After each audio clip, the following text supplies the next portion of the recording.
Estamos rodeados de energías, vibraciones que van y vienen sin que podamos percibir, y se cree que hay personas con ciertas cualidades que pueden moverlas. Las manipulan a su antojo para el bien y para el mal. A esa gente peculiar los llamamos brujos, curanderos, hechiceros o sanadores, personajes especiales que entre hechizos invaden nuestro entorno, dejando esa vibra dispersa que sin saberlo las recogemos y nos afectan de múltiples formas. Las dificultades y malestares que encontramos en nuestra cotidianidad, tanto en el trabajo, el amor, salud y estabilidad emocional, nos lanzan a buscar ayuda con charlatanes de nulo conocimiento sobre estas energías que solo buscan dinero y se tiran sin conciencia a hacer trabajos, envolviéndonos y contaminando más nuestro entorno, afectando el ambiente sutil con esas vibras que no conocen y mucho menos controlan. Pero hay brujos que con gran conocimiento ancestral sí pueden y tratan estas energías a su antojo y las ponen al servicio de los poderosos, de gente famosa, militares y con poder económico. Todos los políticos del mundo, entre supersticiones y realidades, hacen uso de este tipo de energías. Usan esos trabajos mágicos para su beneficio, y nuestro país no es de excepción. En México desde tiempos precolombinos hay testimonio de ello. Somos un país de fe, mágico y supersticioso, y esto nos ha llevado a sufrir sus consecuencias. Hay una guerra mágica y oculta a nuestro alrededor, energías que van y vienen y nosotros ni siquiera lo imaginamos, y vivimos soportando sus secuelas. En esta ocasión, Conexión Paranormal, tu vínculo con lo inexplicable, les presento una plática entrevista especial con un amigo, un escritor, me refiero a José Gil Olmos, que nos adentrará a conocer este tipo de pensamiento fantástico y de cómo se ha desarrollado entre las altas esferas políticas con sus efectos, hechos y sucesos increíbles. Mi nombre, Roberto Samael Contreras Esparza, y comenzamos.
Transmitiendo desde la Ciudad de México por internet, para todo el mundo. Inicia Conexión Paranormal, tu vínculo con lo inexplicable.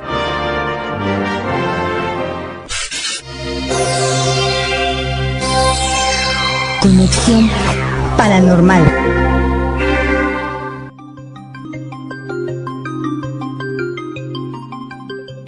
Bueno, me encuentro aquí con un amigo, una persona al que tenía muchas ganas de volver a ver y entrevistar, y vamos a conocer más, vamos a hablar aquí en Conexión Paranormal con él para que nos platique algo de lo que ha hecho y algunas cosillas más que le preguntemos. Pues le doy la bienvenida y agradezco su tiempo para que nos platique un rato sobre lo que ha hecho en su carrera y cómo es que escribe ese libro tan llamativo e importante. ¿Qué tal? Soy José Gil Olmos, soy reportero de la revista Proceso y autor de la serie de libros Los Brujos del Poder, que pues ya cumplen 12 años, del 2008 a la fecha, bueno, casi 12, 11, y pues este libro trata de un asunto que podría verse meramente político, pero tiene mucho que ver cómo es que los poderosos en México y en el mundo pues tienen no solamente sus asesores políticos, sino tienen lo que yo llamo sus asesores espirituales. Digamos que hay una guerra mágica encima de nosotros que ni cuenta nos damos, que ni sabemos, y están ahí los hechizos y contrahechizos, ¿no? Exactamente, mira, sí se puede decir que hay una especie de superpoder, un poder sobrenatural sobre la política, sobre los gobernantes, y no solamente en el caso de México, sino que es a nivel mundial. Es una cuestión histórica que lo vemos desde griegos, romanos, aztecas, hasta en la actualidad. Los brujos del poder, en el primer tomo, trato desde Francisco I. Madero, que era espiritista, hasta masón, etcétera, hasta Vicente Fox, que era un empresario de la Coca-Cola, pero que su esposa, Marta Sagún, pues era bruja, le gustaba, no le gustaba la brujería, sino que ella también se dedicaba a hacer brujería, a pesar de que ella fue educada por los legionarios de Cristo, o sea, por tener una educación católica muy fuerte, y sin embargo, pues practicaba la brujería. El pensamiento mágico aflora, ¿no? Pero ¿cómo una persona de política se mete a escribir esto? ¿Cómo se da? Bueno, mira, sí, yo como reportero me he dedicado a hacer cobertura política, pero también incluso guerrilla, movimientos sociales, narcotráfico. Sucede que en el 2008 hubo una convocatoria para que los reporteros que tuviéramos un proyecto de libro entráramos a un concurso, y ese concurso yo entré con una biografía de poder de El Bastard Gordillo. Para entonces yo ya tenía la historia del viaje de la maestra Gordillo a África, donde le hicieron un trabajo de protección, un sacrificio, un acto de brujería, de brujería negra, de magia negra, que fue el sacrificio de un león para protegerla de Ernesto Zedillo Ponce de León, casualmente. Pero yo lo que quería hacer era un libro explicando cómo es que el Bastard Gordillo se había mantenido en el poder durante tantos años. Era una biografía de un personaje. No gané, perdí, pero me llamaron de la editorial y me dijeron que se estaba interesado en hacer algún libro. Propuse otro tema sobre la guerrilla, pero yo sabía que esta historia del Bastard Gordillo y la brujería tenía mucho poder, o sea, le iba a interesar. Sí, mucho. El asunto es que después de 3 reuniones ahí en la editorial, les conté la historia y me dijeron, oye, ¿hay más historias? Le dije, pues sí, hay más historias, pero el problema que yo tenía entonces era cómo evitar que me demandaran, porque pues se trata de personajes poderosos, de gobernantes, expresidentes o presidentes de la República, líderes sindicales, gente de mucho poder, mucho poder. Y entonces yo busqué la manera de cómo protegerme legalmente, ¿no? Bueno, y luego me hicieron los hechizos también de protección. Eso es lo que te iba a preguntar. Bueno, pero más adelante. Sí, y la otra era cómo trascender la anécdota, porque muchas historias me las habían contado en mis viajes como reportero por todo el país, e incluso fuera de México. Entonces hice la memoria y al final dije, bueno, solamente voy a documentar aquellas historias en donde estos personajes toman decisiones políticas o de gobierno, o sea, que tienen una incidencia en cada uno de nosotros, a través de la asesoría de brujos, chamanes, cartomancistas, astrólogos, etcétera, etcétera. Y cuando hice la revisión hacia la memoria me di cuenta que ya tenía historias de un siglo, o sea, desde Francisco Madero hasta Vicente Fox. O sea, todo el siglo XX pasaba por los brujos, ¿no? Pasaba por los chamanes, o sea, por las manos de estos personajes han pasado muchas de las decisiones más importantes del país. De hecho, mi idea es que después de hacer la investigación sobre Francisco I. Madero,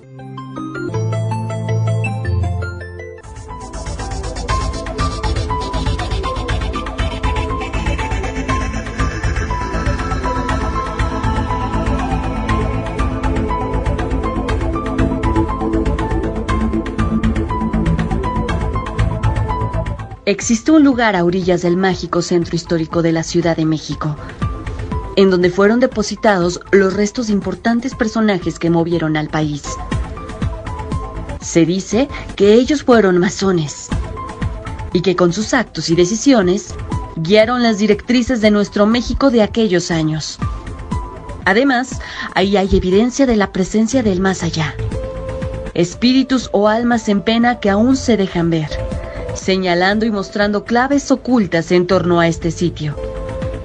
La historia secreta del Panteón de San Fernando. El nuevo libro del investigador Roberto Samael. Adquiérelo en Amazon y adéntrate a conocer hechos históricos y a develar este misterio.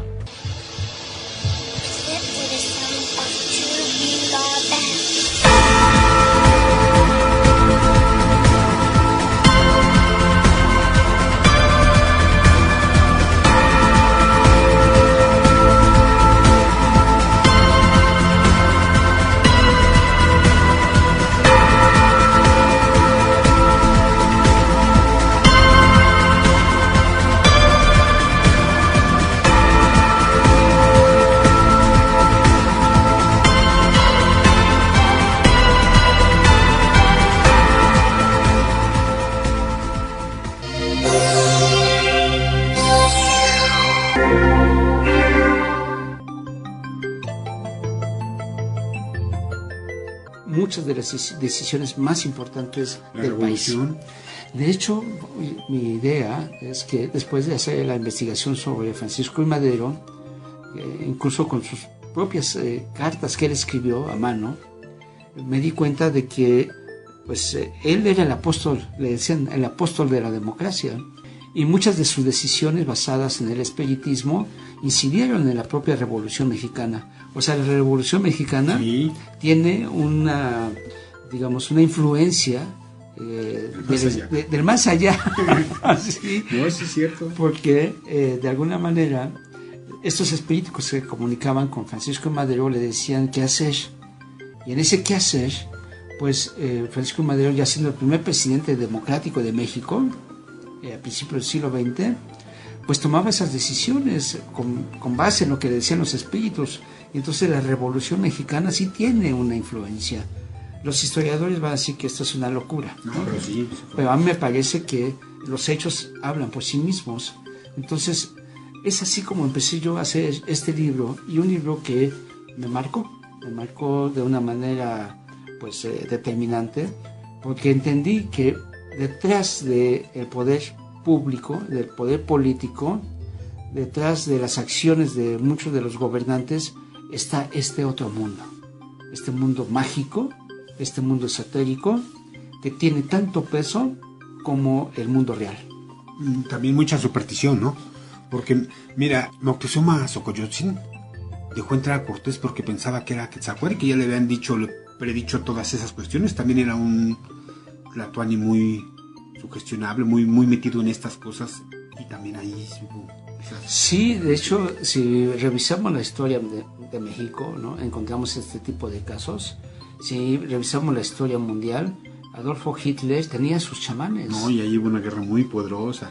Con Winston Churchill. O sea, vemos que hay un libro que se llama El regreso de los brujos. Incluso dicen que era un títere, ¿no?, de otros poderes, y tanta cosa que se ha escrito. Pues mira, como hay muchos grupos, digamos, se llaman sectas. Estas sectas, como bien dice el nombre, son grupos muy cerrados, y muchos de ellos son los que toman decisiones a nivel mundial. Las logias, ¿no? Las famosas logias, los famosos masones, los Illuminati, Rosacruces. Todos estos grupos que en la literatura están bien documentados, pues son de muchas maneras los que están determinando los destinos de este mundo. De hecho, el libro Los brujos del poder se trata de eso. Se trata de cómo decirle a la gente: oigan, miren, existe esto otro que parece increíble, pero es totalmente real. O sea, sí tenemos a brujos y chamanes, o a brujas también, a cartomancistas, astrólogos, que están detrás de los hombres y de las mujeres poderosas de este mundo. En el caso de México, hasta ahora, con Andrés Manuel López Obrador, existen este tipo de hechos. Te diré algo que en el trabajo que desarrollo, eso es bien claro. todo lo sabemos, lo hablo, lo explico, lo pongo, y hay mucha gente que hace este tipo de investigación, pero llegar a tus niveles sí es medio, pues cómo hacerles llegar esto, ¿no? Que te digan, no, está loco eso, sino cómo hacerles entender. Pero vamos un corte y volvemos para que, una pregunta que te voy a decir y ahorita me la respondes. Si ellos, por ejemplo la maestra, hacía conjuros, hechizos tan poderosos, ¿no te daba miedo que te hicieran algo?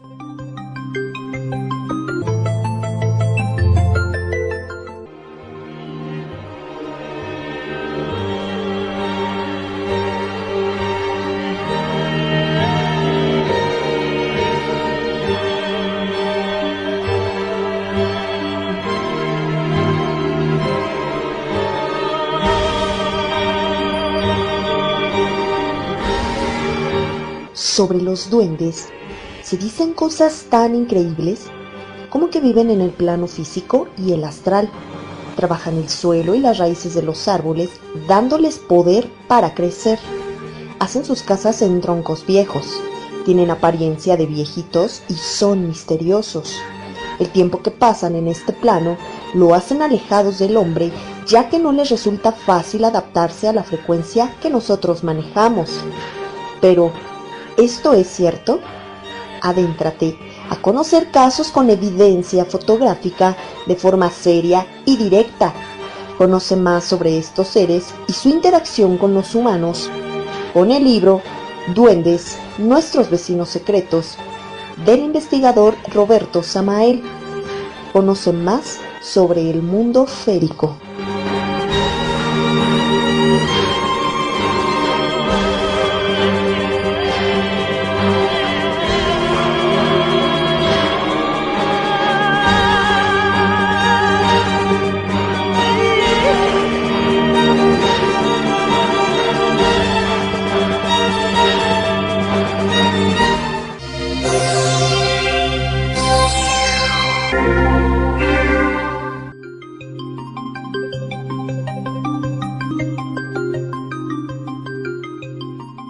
Bueno, te decía que te metes con estas personas que manejan esas cuestiones. ¿No tienes miedo a un ataque de este tipo? Sí, a mí, sinceramente, cuando yo empecé a hacer esto, sí tenía cierto temor. Pero creo que le tengo más miedo a los vivos que a los muertos. Y a los vivos poderosos, ¿no? Más. Yo creo que hay una parte de nuestra realidad que no sabemos cómo explicarla. No entendemos cómo, porque no tenemos la información, ¿no? más precisa para explicarlo. Pero hay fenómenos que no entendemos. Claro, muchos. Y hay muchos fenómenos sobrenaturales que tampoco sabemos cómo se dan, pero sí vemos su manifestación, ¿no? Durante meses a mí me decían, oye, te metiste con gente muy poderosa, necesitas protegerte. Entonces la gente me daba estampitas, me daba amuletos, me hicieron muchas limpias, incluso en Catemaco, en los lugares más sospechados, me hacían mis limpias, porque me decían, te queremos proteger, porque estás en peligro. O sea, la gente me decía, estás en peligro. Yo sinceramente, a lo mejor de una manera totalmente inconsciente, ¿no?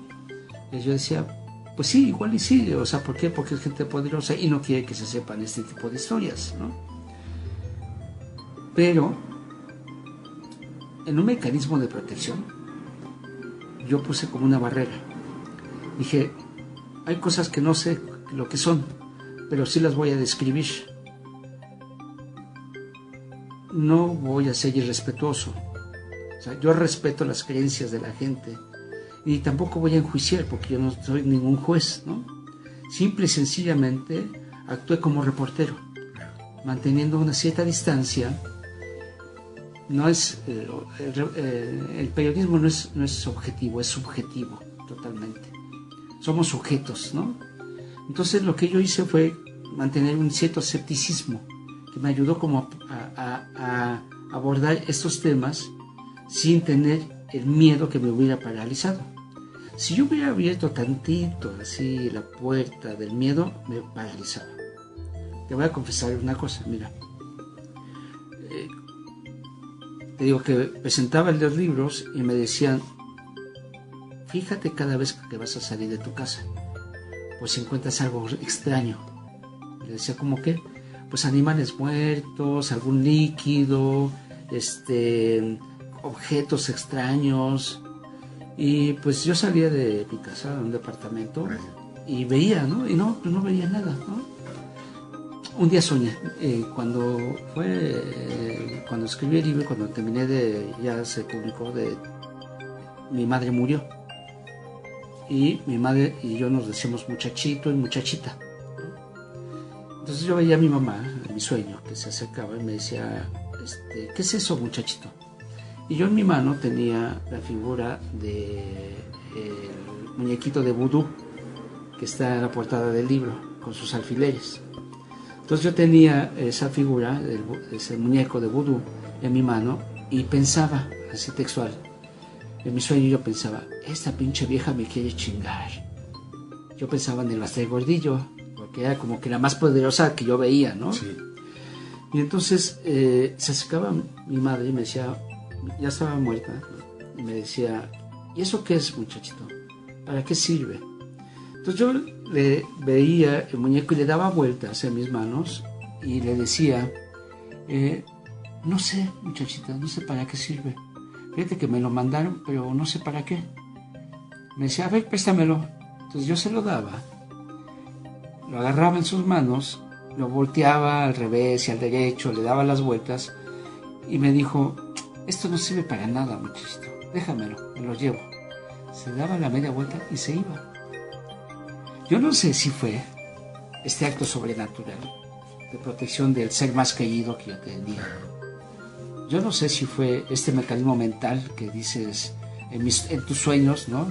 De alguna manera se expresa este miedo, ¿no? Porque sí había miedo, pero al final eso a mí me ayudó muchísimo, porque al día siguiente yo amanecí con una gran sonrisa y yo dije, me los voy a chingar, no me van a hacer nada, no va a pasarme nada. Y fue como un aviso, ¿no?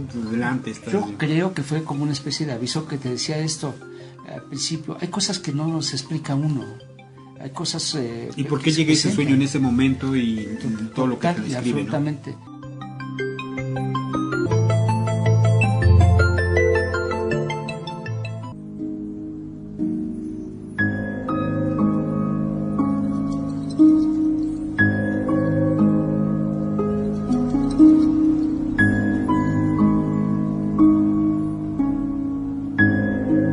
La muerte, una palabra con mucho contenido, es lo único propio con lo que nacemos y tarde que temprano todos experimentaremos. Hay personas que sufren algún tipo de accidente y mueren, e inexplicablemente regresan, vuelven y nos cuentan sucesos y cosas extraordinarias que vieron en ese viaje mientras morían. Te invitamos a conocer más de este tipo de experiencias con entrevistas directas de gente que murió y regresó, con el investigador Roberto Samael, en su libro Los extraños viajes del cerebro. Adéntrate a conocer lo que nos podría esperar cuando dejemos esta vida.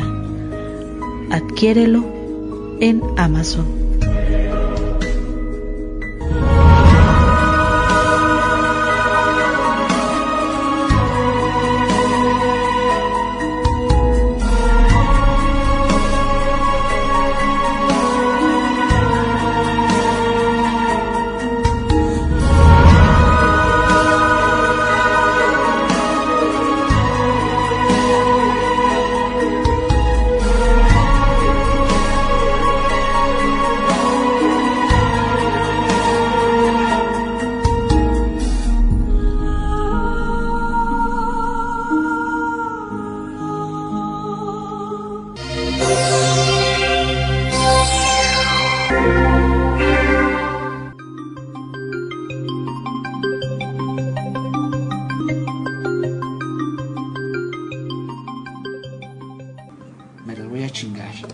No me van a hacer nada, no va a pasarme nada. Y fue como un aviso, ¿no? Delante. Yo creo que fue como una especie de aviso que te decía esto al principio. Hay cosas que no se explica uno. Hay cosas... ¿Y por qué llega ese sueño en ese momento y todo lo que te describe, absolutamente, ¿no? En esos días uno de mis fuentes me dijo, oye, mi brujo te quiere conocer. Le dije, ¿por qué? Dice, es que ya te vio a ti, ya te analizó, yo le llevé cosas tuyas, o sea, yo no sabía, ¿no? Una pluma, ¿no? Algo, y no entiende cómo es que hiciste este libro. Digo, pero ¿por qué no entiende? Dice, ¿por qué no entiende cómo tú eres tan escéptico y te has metido en este mundo y lo has hecho bastante bien? Él cree que te estás protegiendo, que te están protegiendo, que tienes alguien que te protege y ese alguien es muy poderoso, es alguien bueno. Y yo pensé en mi madre, ¿no?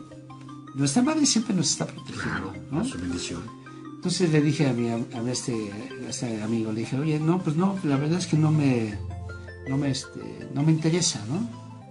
Me dijo, bueno, ¿qué tal te parece si te traigo lo que quería entregarte?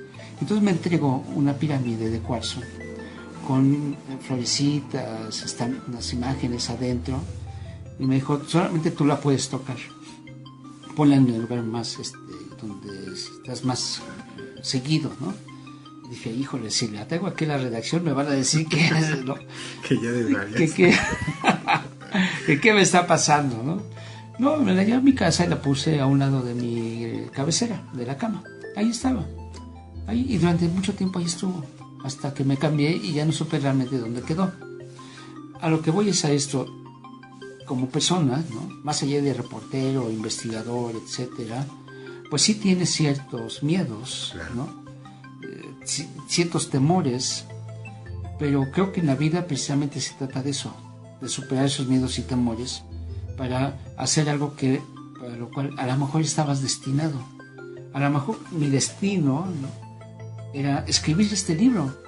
Y este libro que por primera vez en la historia de la literatura mexicana registra con hechos y que se demuestra además de que existen este otro mundo, este mundo esotérico, y que en el mundo de la política es tan importante que incluso con base en este tipo de creencias toman decisiones que son fundamentales en la historia del país.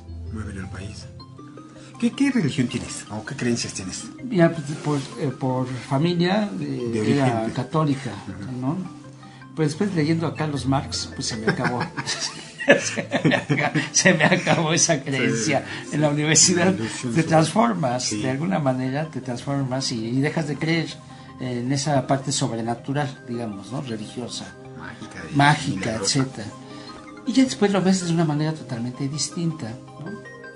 Digo, a veces en algunas presentaciones, incluso yo hablo con mucho respeto, les digo, miren, si ustedes observan, el gran milagro que sostiene a la religión católica cristiana es un acto sobrenatural. Si lo viéramos desde otro punto de vista, sería un acto de magia. Es la resurrección. O sea, ¿quién resucita en este mundo? Salvo, ¿no?, en algunos casos. Sí. Una muerte clínica, ¿no? Sí, pero ahí está. O sea, sí existe, ¿no? En el caso de Jesús, bueno, pues la historia que nos ofrecen es una historia elaborada, ¿no? Pero si vemos el nacimiento de Jesús, a Jesús, 3 reyes magos, que en ese momento eran los brujos del momento, así se les conocía, magos. Sí, magos brujos, era un sinónimo, ¿no? Sí. ¿Qué fue lo que hicieron cuando encontraron a Jesús? Porque además tiene una señal, ¿no? O sea, todo es un acto de magia. Sí. La estrella que ilumina donde nace, cuando llegan ya lo ven, lo que ellos hacen es un ritual de protección. Sí. No es otra cosa más que eso. Es un ritual de protección que le dan a uno de los personajes más importantes de la historia. Le dan su reconocimiento. Exactamente, y con base en este tipo de creencias, ¿no?, en este tipo de actos sobrenaturales, es que marca la historia de la humanidad. O sea, estamos hablando, en otros términos, de este mundo mágico, esotérico, divino, sobrenatural, que ha marcado la historia de nuestra historia. Y la va a seguir marcando porque somos parte de esto. Mundo paranormal. De este mundo paranormal, exactamente. Sí. Bueno, vamos un corte y volvemos, que yo antes te hago la pregunta. Bueno, hay una parte de la descripción que tú haces de la maestra, donde le dicen que no tiene alma. Eso es increíble, ¿no? Pero volvemos.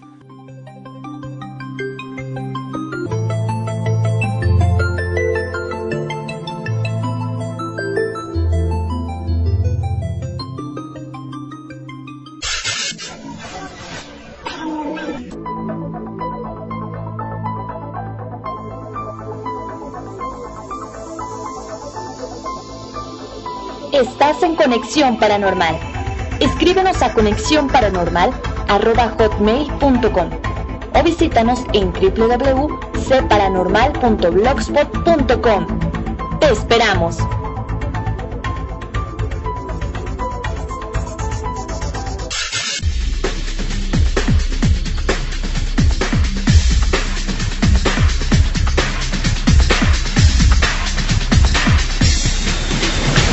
Conexión Paranormal, tu vínculo con lo inexplicable.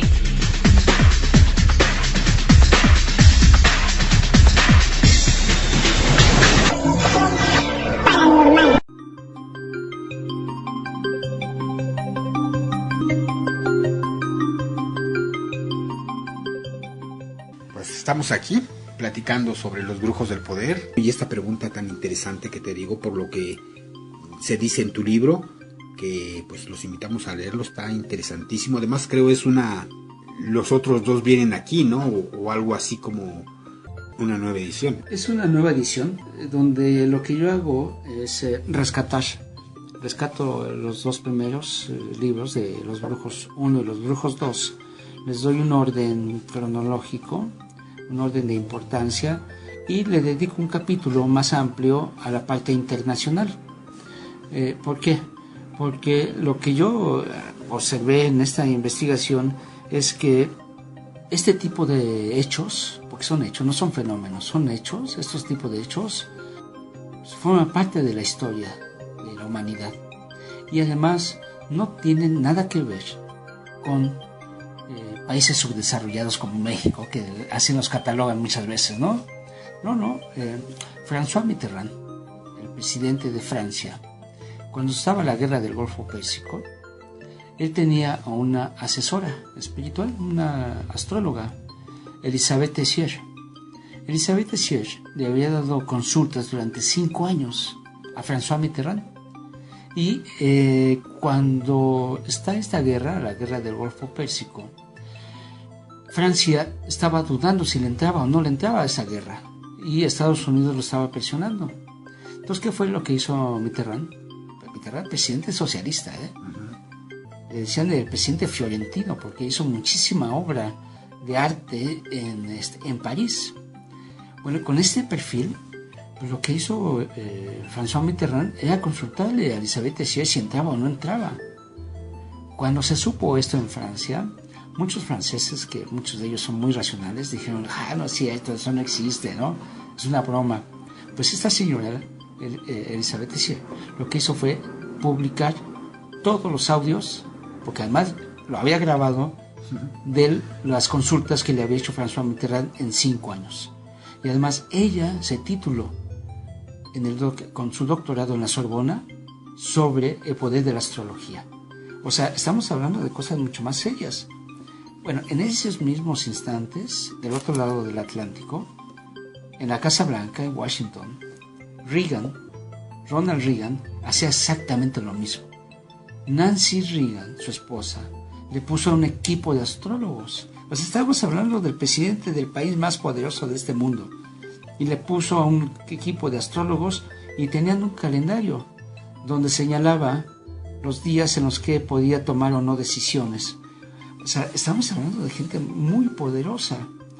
En el caso de México, esos personajes también tienen este tipo de creencias. Quizá el más emblemático, por la historia misma que describo en el libro, es el de el Bastard Gordillo. Cuando el Bastard Gordillo se entera de que Ernesto Zedillo, que queda como presidente en el 94, después del asesinato a Colosio, ella se entera de que el presidente había tomado la decisión de quitarle el poder económico, político y meterle a la cárcel, ¿no? Como lo que hizo Peña Nieto. Exacto. Entonces, ¿qué hace ella? Ella tiene un equipo político, de asesores políticos, que es gente inteligente, Pues esta gente le dijo, oiga, maestra, miren, ya es una decisión del presidente, así es que usted necesita otro tipo de ayuda. Y entonces ella va con sus asesores espirituales. Tiene sus brujos, pero de todo el mundo, ¿eh? Sí. De todo el mundo tiene sus brujos y brujas. Tiene astrólogos, cartomancistas, tiene de todo la maestra. Bien surtida. Ella misma practica también. También lo practica, ¿no? Entonces le dice, ¿sabe qué? Usted necesita un trabajo muy especial, pero que no se le puede hacer aquí en México. Tiene que ir a África. Y entonces, esta gente, que a mí me lo contó, fue la que lo acompañó a hacer una parada en Marruecos. Y en Marruecos, en uno de estos mercados milenarios, hay uno... Tipo Sonora, ¿no? Pero de allá. Sí, más o menos. Como una especie de mercado Sonora, pero combinado con Catemaco y con muchas más cosas. Con un tianguis. Con un tianguis, exacto. Entonces ahí un caracolero le tira la suerte. Los caracoles son pequeños de mar. Entonces le tira y le dice, oiga, pues usted necesita un trabajo muy especial, que necesita ir a Nigeria. Y le va diciendo lo que tiene que hacer. Entonces al final vuelve a tirarle los caracoles y se queda impresionado. Y le dice, esta es la primera vez que yo encuentro a una persona que cuando le tiro los caracoles me dice que no tiene alma. Cuando me dijo eso, la vi. O sea, realmente describieron a la maestra. La maestra, si la vemos como personaje político y de poder, es un personaje que no tiene alma. No tiene alma porque puede estar con uno o con otro, con que más le convenga. O sea, ella se mueve bajo sus propios intereses. Entonces va a África y en Nigeria le hacen este ritual que es el sacrificio en vida de un león.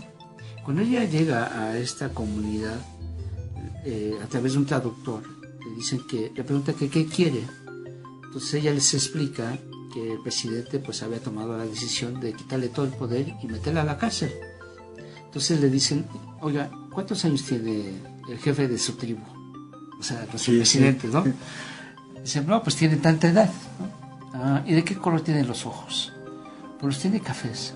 Bueno, mira, pues lo que necesita usted es el sacrificio del león.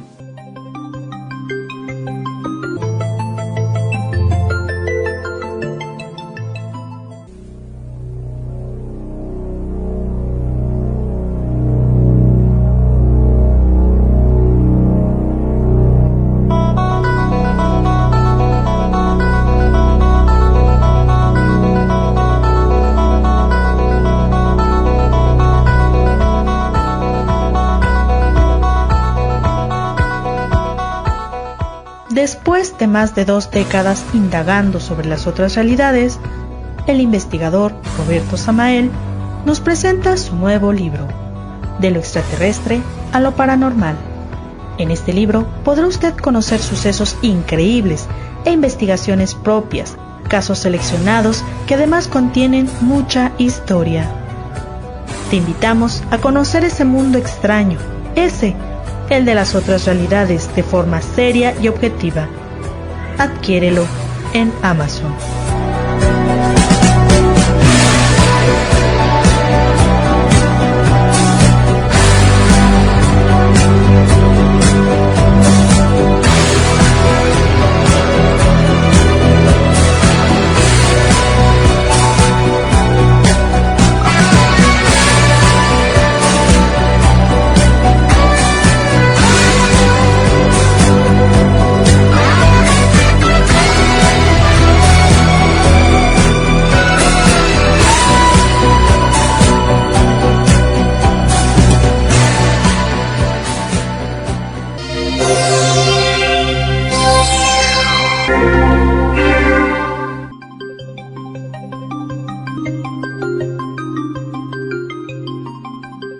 Es el sacrificio del león, joven, en etapa de reproducción, con todo el ímpetu, ¿no?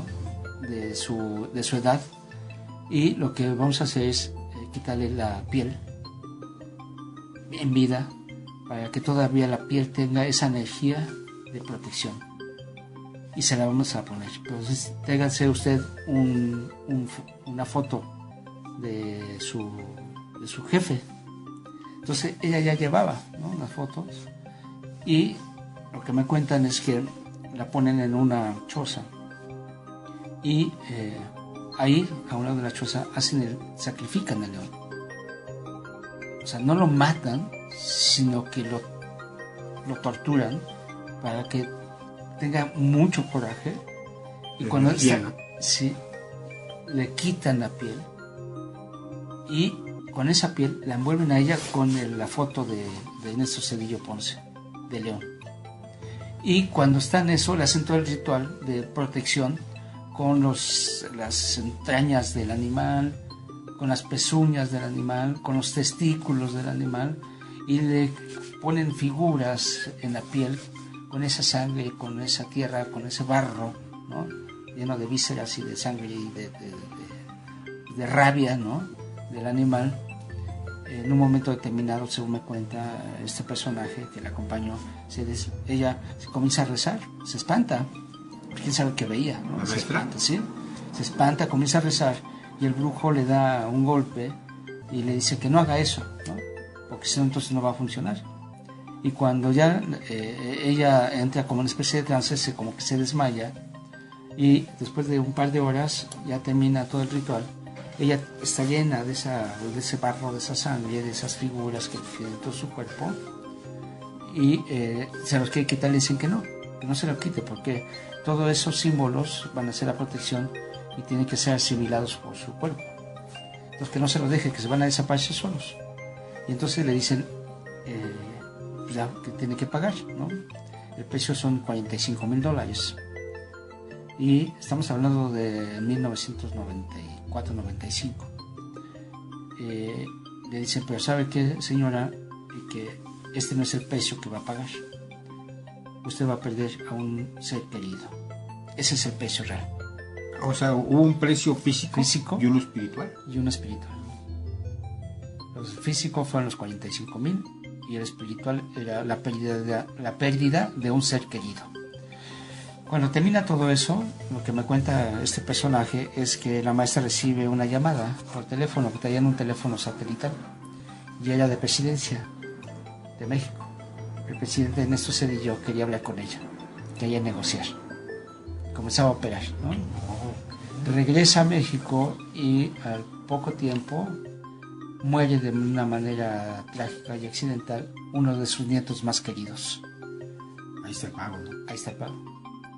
Entonces, esta historia, ¿no?, que ha impactado a mucha gente, mucha gente, pues en realidad nos describe parte de este mundo, pues mágico, esotérico, pero también pues lleno, ¿no?, de esta magia negra, en la cual los sacrificios de seres vivos, en este caso fue un león, se reproduce en México.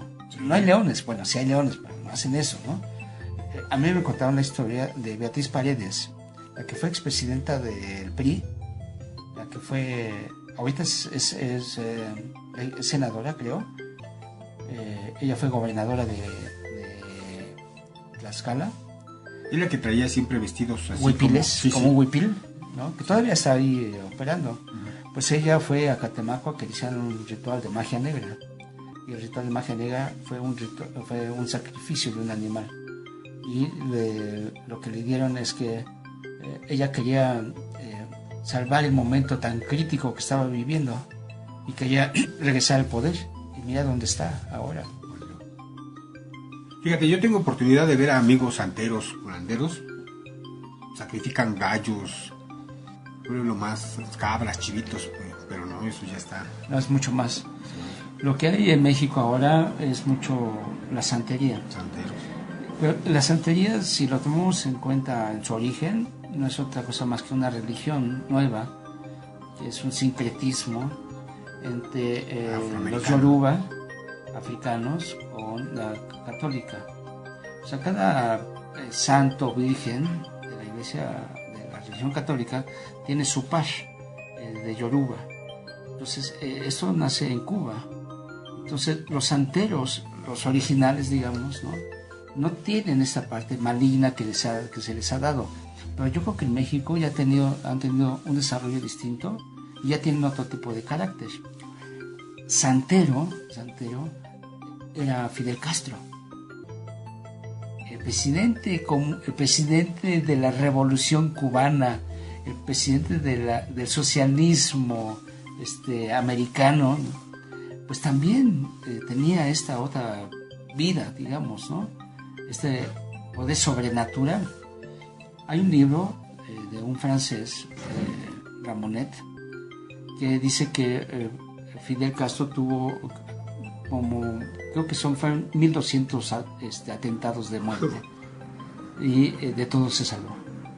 Y dicen que se salvó porque él estaba protegido por los santos santeros, ¿no? Por los santos yorubas.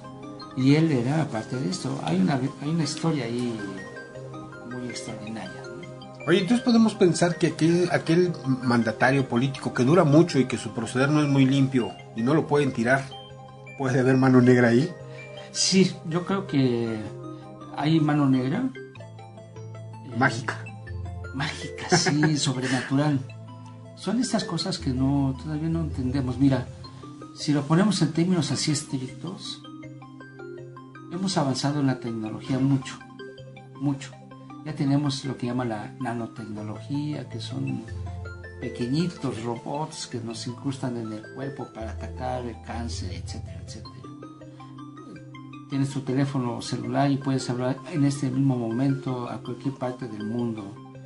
Si tienes recursos puedes viajar en un solo día a todo el mundo. Pero en la parte de las creencias seguimos siendo los mismos. No hemos cambiado. En miles de años no hemos cambiado. Somos supersticiosos, mágicos, creyentes de religiones, de lo divino, de la religión. ¿Por qué? Porque me parece que tenemos una enorme deficiencia de seguridad. Tenemos muchos miedos. Todavía somos seres muy inseguros.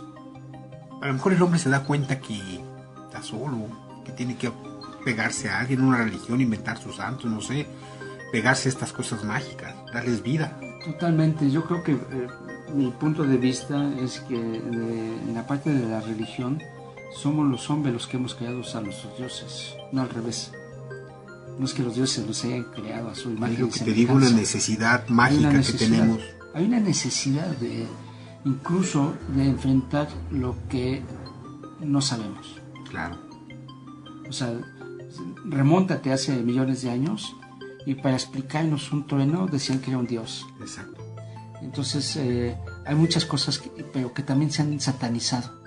La propia Iglesia Católica se ha encargado de satanizar eso. Esas cosas que no entendemos todavía y que forman parte de la magia de los pueblos originarios.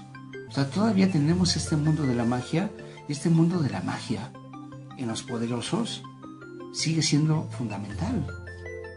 No cambia en esa parte. Y la siguen usando, la siguen aplicando. siguen usando y la van a seguir usando. Muy bien, volvemos.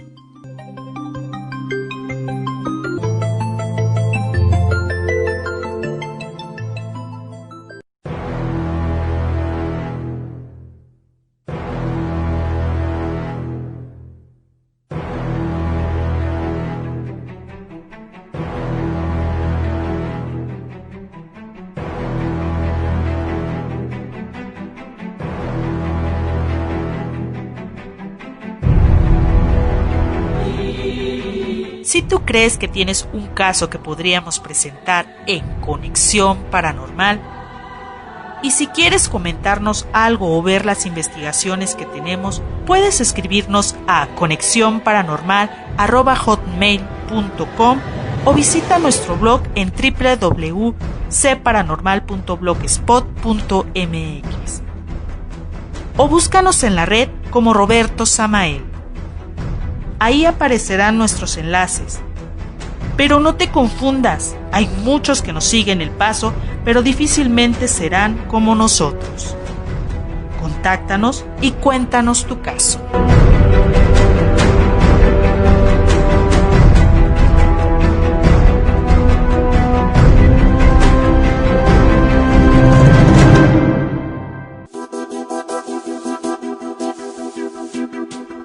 Estás escuchando Conexión Paranormal, tu vínculo con lo inexplicable.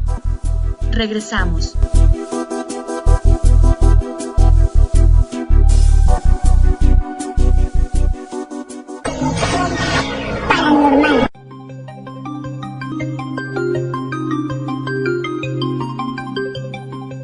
En tu investigación, al crear este libro tan interesante, yo creo que te ahondaste en, no sé, en personajes como Niño Fidencio, Panchita, María Sabina, tantos que tenemos, tanto ese pensamiento mágico, esotérico que nos rodea y que muchas veces, aunque queramos fingir, no podemos porque está ahí y fluye. Sí, mira, yo lo que encontré también en esas investigaciones es una especie de comprensión de lo que somos también, ¿no? Encontré una cosa que está ocurriendo en los últimos años de una manera mucho más acentuada. O sea, sí tiene una presencia, pero no se expone tanto como ahora, que es en tiempos de crisis como la que estamos viviendo, lo que no está en crisis es la fe. O sea, hay una necesidad de fe, claro, y la gente busca, se agarra de ahí, ¿no? Se agarra de ahí. Entonces, ¿qué está pasando? Que en México, por lo menos, pero ya me he encontrado casos en el extranjero, que se están creando santos. Son santos populares. La gente crea sus santos. ¿Por qué? Porque de esos santos se agarra uno para poder sobrevivir en este tipo de crisis. Malverde. Malverde es uno. El Malverde quizás sea como el más emblemático, porque en realidad sí existió, parece que sí existe un personaje que se llamó Jesús Malverde de principios del siglo XX, en Sinaloa. Hay un acta de nacimiento incluso. Pero este personaje era como un chucho el roto, como Robin Hood, culichi, ¿no? Y se dedicaba a asaltar a las haciendas. De lo que asaltaba, después repartía. Entonces la gente lo quería, pero obviamente los hacendados no. Entonces lo mandan a apresar, lo apresan.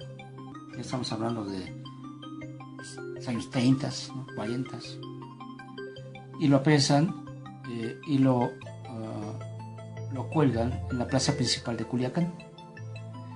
Y lo ejecutan y lo cuelgan, y que queden sus restos, que caigan sus restos ahí, como un mensaje para que nadie más haga lo mismo. Una advertencia. Exacto. Pues ¿qué hizo la gente? Que querían a Jesús Malverde, le pone una piedrita, otra piedrita, y cubre esos restos con piedritas. Y después le pone una veladora, una cruz. Le empiezan a rezar. Y en algún momento empiezan los milagros, ¿no? Es un santuario, ¿no? Sí. Hay un libro que dice que en 1976 a un taxista en Culiacán lo asaltan y él se encomienda. Ya existía Malverde como santo, o sea, mucho antes del narcotráfico ya existía. Entonces él se encomienda, ¿no? Y se salva. O sea, le meten 5 balazos, no sé cuántos, pero se salva, ¿no? Entonces él dice, no, yo ya voy a dedicar mi vida a cuidar la capilla de Malverde. Además, bueno, la capilla de Malverde, la primera capilla la crearon donde estaban los restos, pero la Iglesia Católica y el gobierno pues se dieron cuenta de que estaban creando un fenómeno, ¿no? Un culto. Sí. Entonces, ¿qué fue? ¿Qué hicieron? Lo quitaron. Y ahí pusieron la presidencia municipal. Entonces, ¿qué fue lo que hizo la gente? Caminó 2 callecitas y puso la capilla, ¿no? Ahí estaba. Pero no existía una imagen. No había un retrato. No había nada que de figura de Malverde. Entonces, este taxista, cuando se salva, va con un artesano y le dice, oiga, hágame un busto de Jesús Malverde. Dice, pero pues, ¿cómo? Si no hay ninguna imagen, no hay ninguna referencia. No se preocupe, mire, usted póngale rasgos de Pedro Infante, de Jorge Negrete y de un político del momento, no me acuerdo cuál era, ¿no? Entonces, la figura que nosotros vemos de Malverde es una creación. Malverde es un santo popular que no tiene nada que ver en origen con el narcotráfico. Es un santo popular que la gente crea. La Santa Muerte es un santo popular también que la gente ya está creando. El Niño Fidencio es un santo que la gente creó. O sea, sí existió, pero lo hicieron santo. Juan Soldado es el santo de los migrantes en Tijuana. Era un soldado en Oaxaca, de Oaxaca, que estaba destacamentado en Tijuana. Lo acusan de haber ultrajado a una niña, lo fusilan, lo entierran, de donde lo entierran brota la sangre. Entonces la gente piensa que es inocente. En el Panteón Civil de Tijuana hay una capilla muy bonita, siempre llena de flores, donde la gente va y le reza a Juan Soldado antes de pasar la frontera. Y luego cuando regresan vivos, le agradecen a Juan Soldado. O sea, estamos llenos en este momento de brujos y santos. Si el brujo no te funciona, pues vas con el santo y el santo le pides. Sí, exactamente. ¿Qué te estoy describiendo? Te estoy describiendo un tiempo de crisis, un tiempo de violencia, un tiempo de inseguridad, un tiempo donde todo está cambiando. Y en esta vorágine de cambios, de crisis, etcétera, hay una necesidad de creer. Y no solamente del ciudadano común y corriente, sino también del poderoso. Y el poderoso o va con su santo o va con su brujo. Está más surtido, ¿no? Sí. Tiene más oportunidad. Estamos en unos tiempos de mucha magia. Esto lo digo con toda responsabilidad, ¿eh?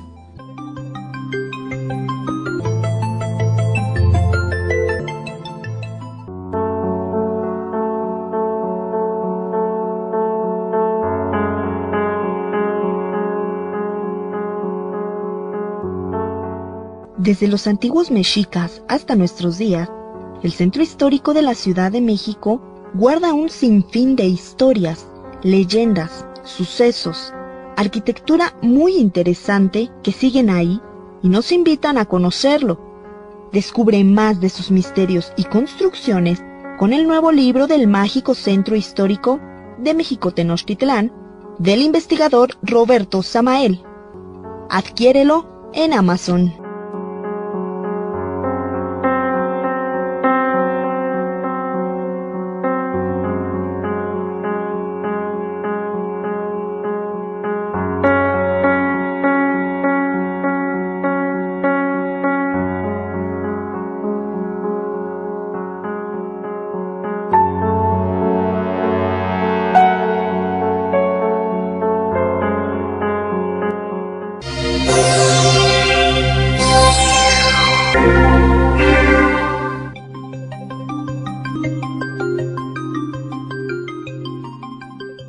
Esto lo digo con toda responsabilidad, ¿eh? O sea, yo me dedico, soy reportero de nota dura de la política mexicana, de la guerrilla y del narcotráfico.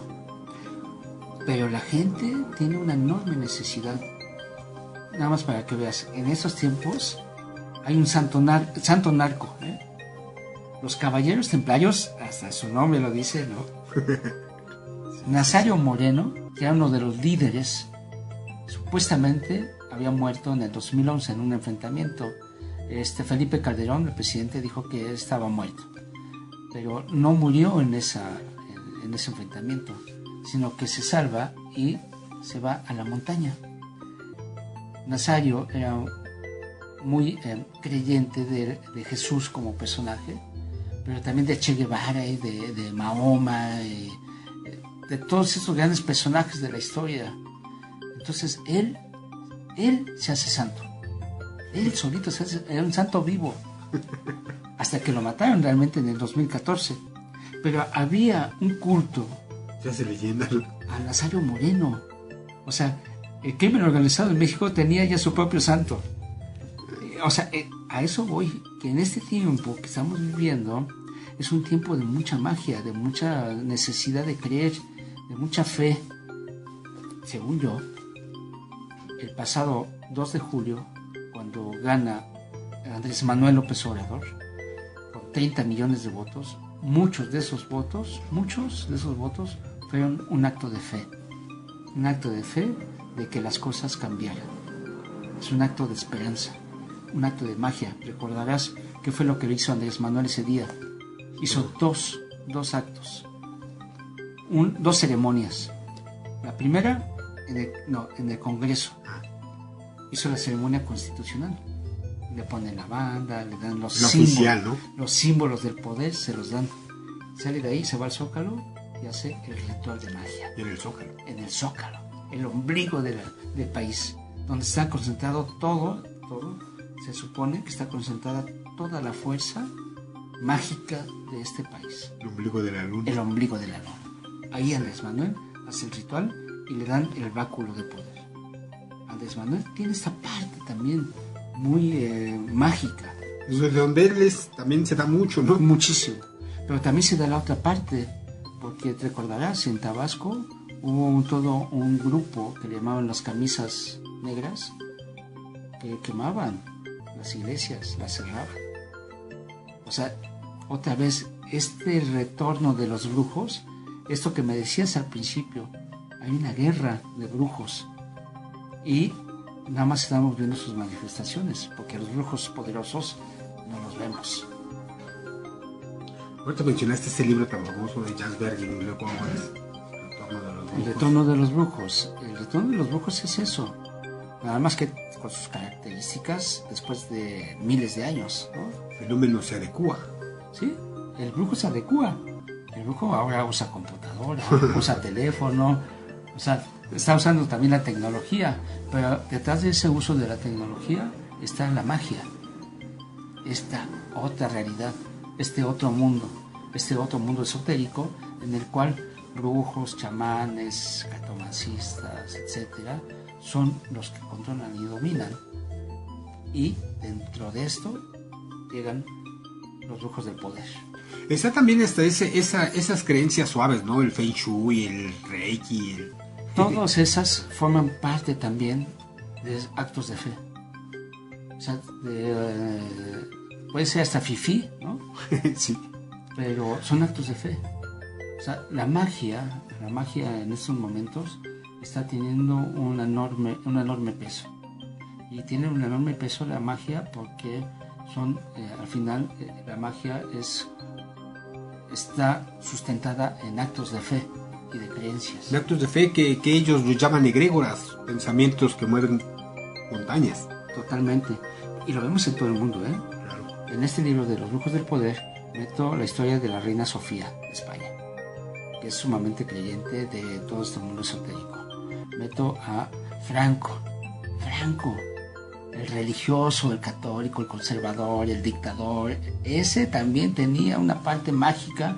Él creía que estaba destinado porque una bruja en Argelia le dijo eso. Él era soldado y estuvo en Argelia. Ahí conoció a la bruja que le determina su vida.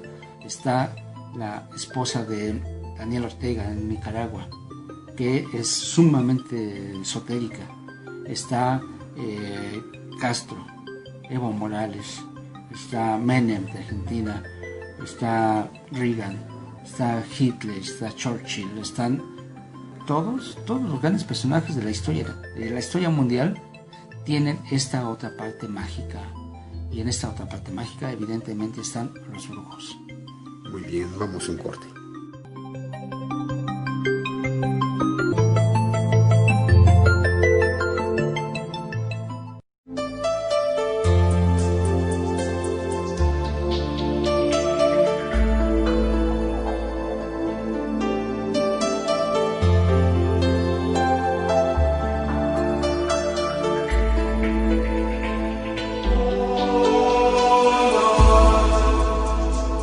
Esos temas de las otras realidades, los casos más extraños y desconcertantes que están a nuestro alrededor, los tenemos para ti en Conexión Paranormal, tu vínculo con lo inexplicable. No copiando y pegando, con investigaciones propias desde el lugar de los hechos, en interesantes entrevistas con testimonios de los protagonistas. El mundo de lo paranormal, para ti, con Roberto Samael. Escucha.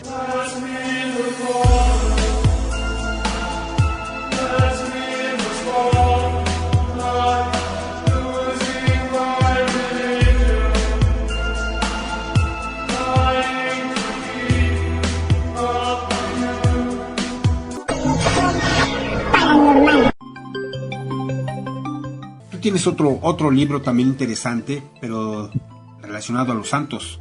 Platícanos de ello, por favor. Sí, mira, se llama Santos Populares, la fe en tiempos de crisis. Y lo que digo en este libro es que precisamente en esta crisis que estamos viviendo en el país, es una crisis política, financiera, social, de mucha violencia, pero también una crisis familiar, hasta amorosa, ¿no?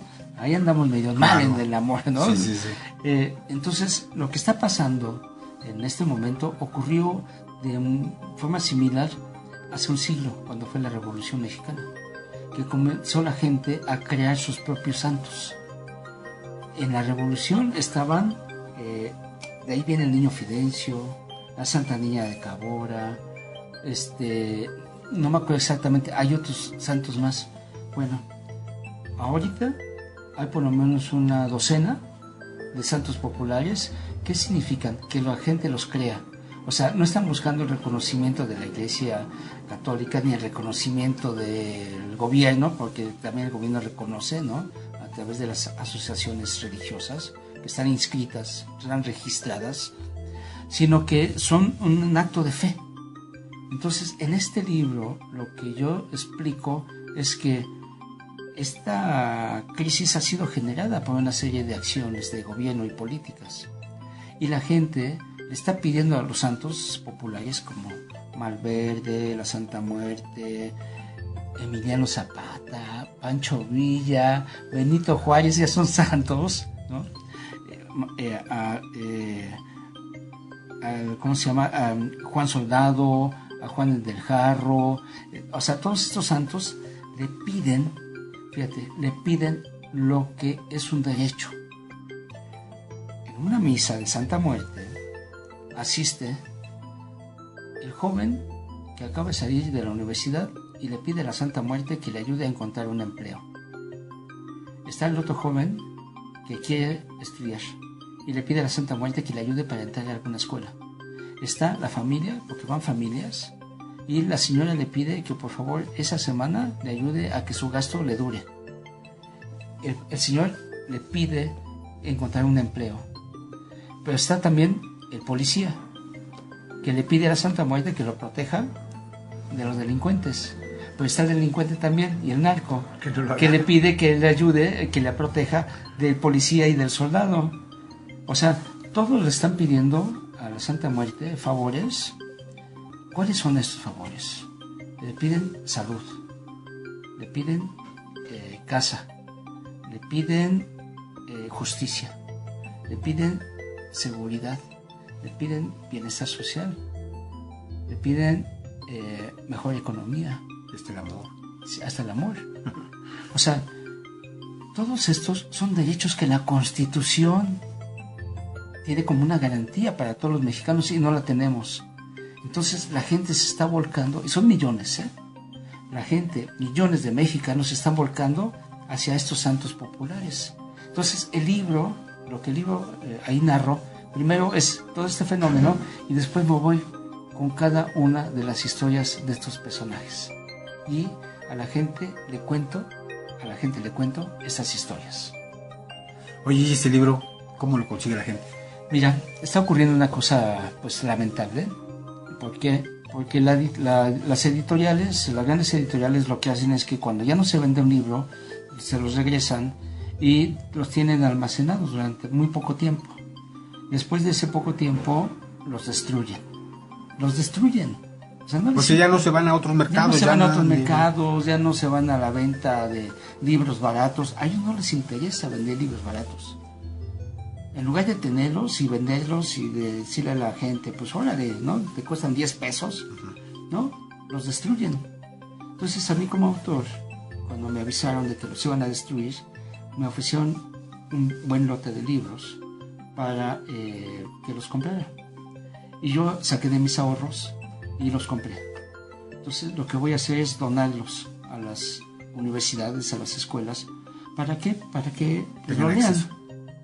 O sea, aquí al final yo lo que quiero es que la gente lea, que se entere, que conozca, ¿no? Entonces lo que voy a hacer es pues como una donación personal, donde yo realmente no gano nada. Lo único que gano y que realmente lo que me interesa es que la gente lo tenga en sus manos y lo disfrute. Y sobre todo también se dé cuenta de este fenómeno social religioso, ¿no?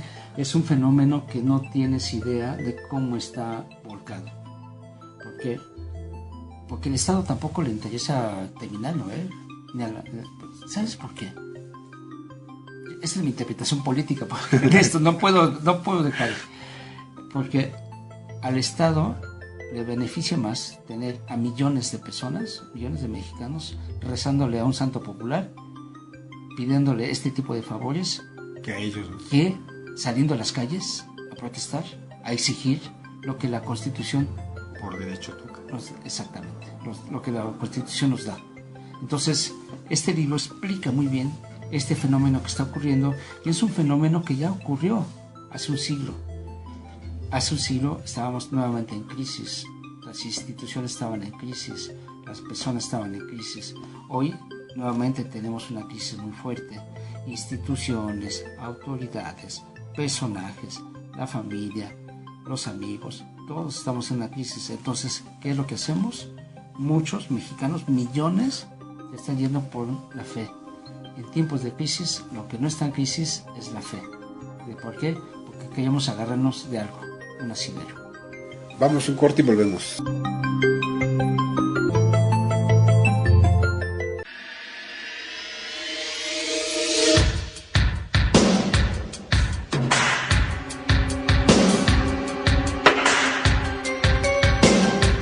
Para Roberto Contreras, para su audiencia, les mando un saludo muy cariñoso. Estamos en el programa. Para todos ustedes les mando un abrazo. Un mundo nos vigila, nos vigila.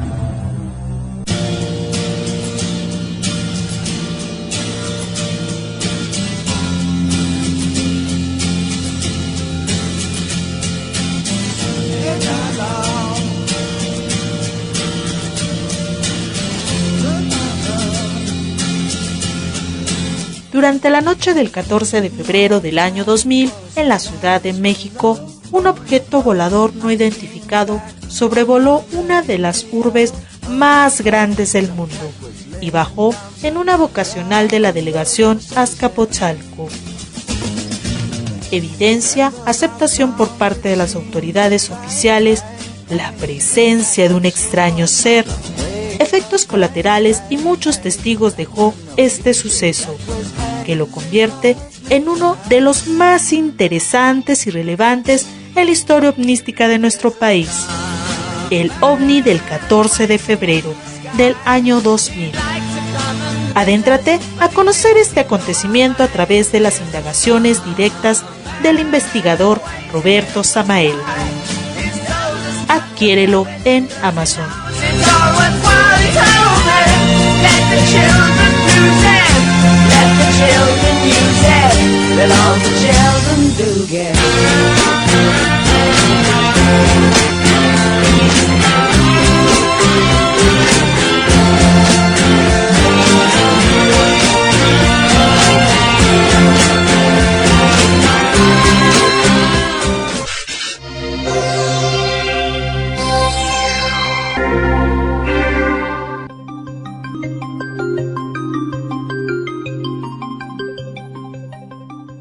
José, me da gusto conocer todo esto y ya para despedirnos, ¿qué te deja este libro? ¿Qué te dice la gente de ello? ¿Cómo enfrentas ahora? ¿Cómo ves este punto mágico del que estamos hablando? Y sobre todo, ¿qué le dirías a la gente que te va a escuchar sobre tu escrito? Mira, lo que me deja este libro es una gran enseñanza. Yo no tenía idea de qué tanto peso tiene este otro mundo que yo le llamo esotérico, por decir una cosa. ¿Qué tanto peso tiene en nuestra realidad? ¿Y qué tanto peso tiene sobre todo en quienes nos han gobernado en un siglo? Porque el libro trata casi un siglo. Y lo que me deja es una gran lección de conocer al país desde otro punto de vista. O sea, ya no es la historia de las acciones de los poderosos, sino cómo detrás de esas acciones hay otro tipo de influencias. Muchos piensan, ¿no?, que no son cosas serias.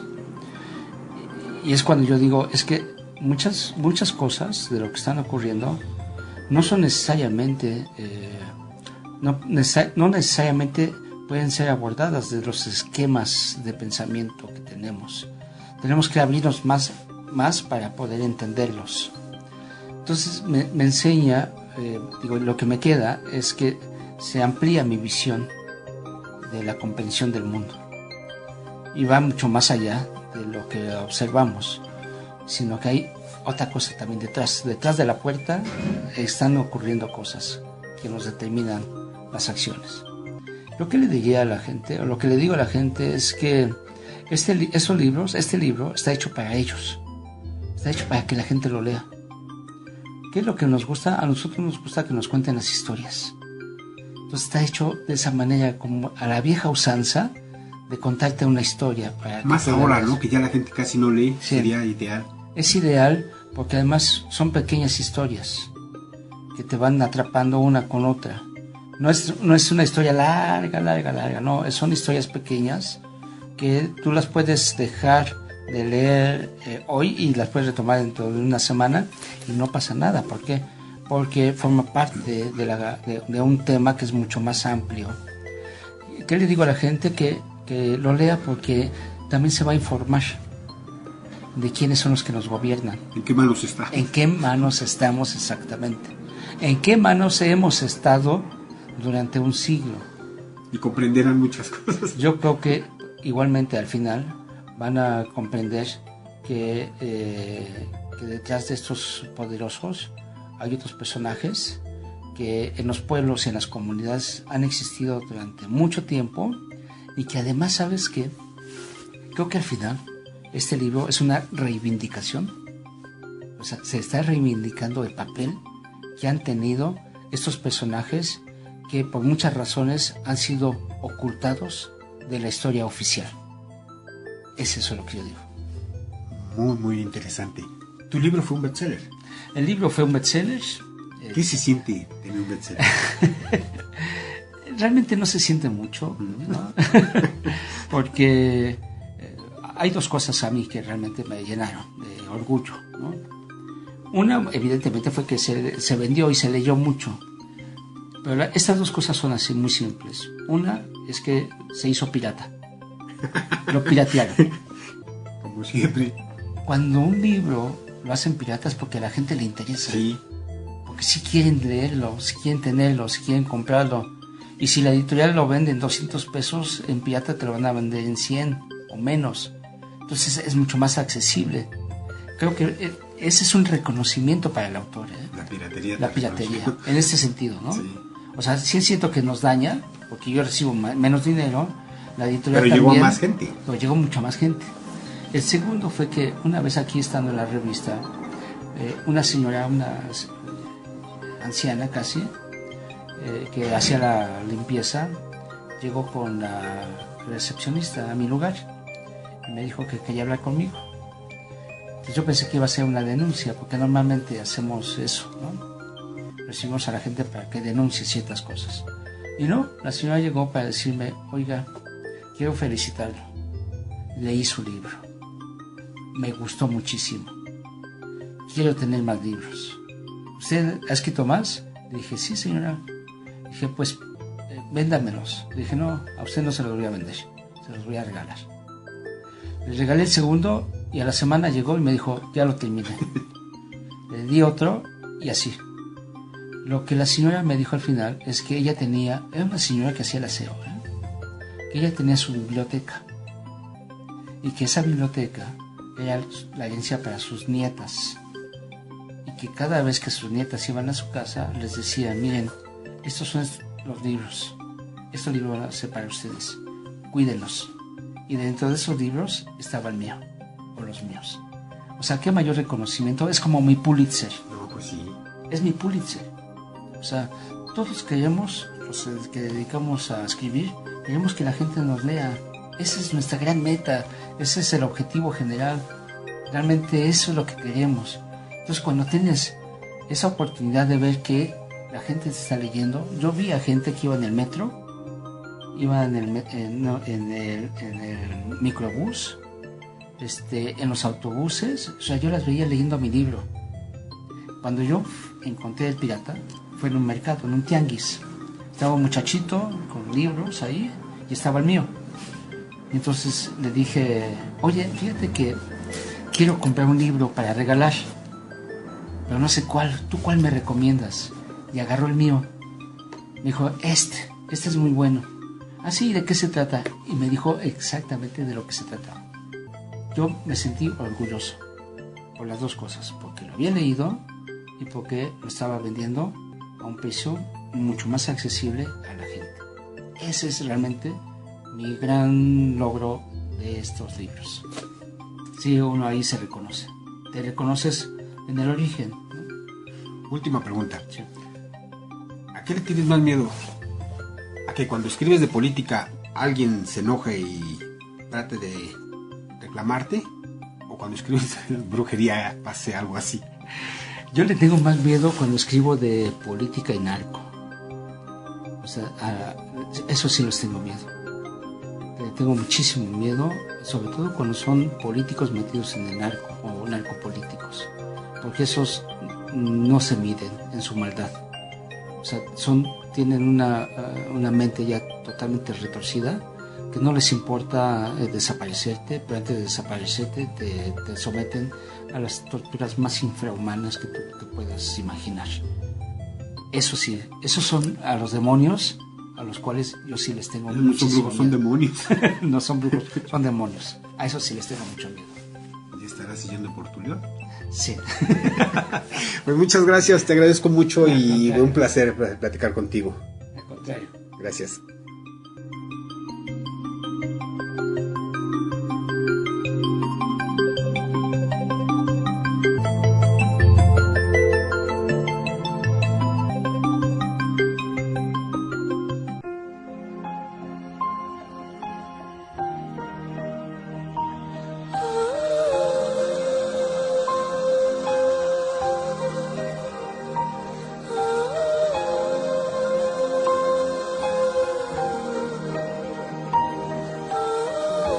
Conexión paranormal.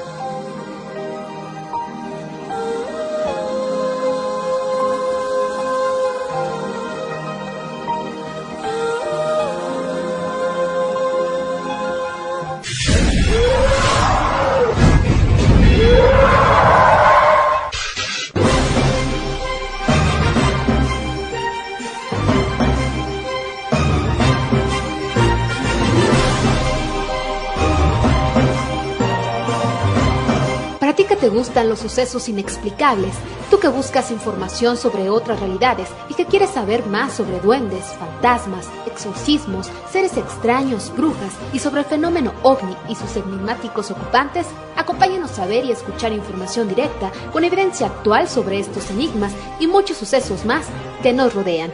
Con Conexión Paranormal te llevamos a conocer y profundizar más sobre estos misterios, el mundo de lo paranormal más cerca de ti. Te esperamos, no falta.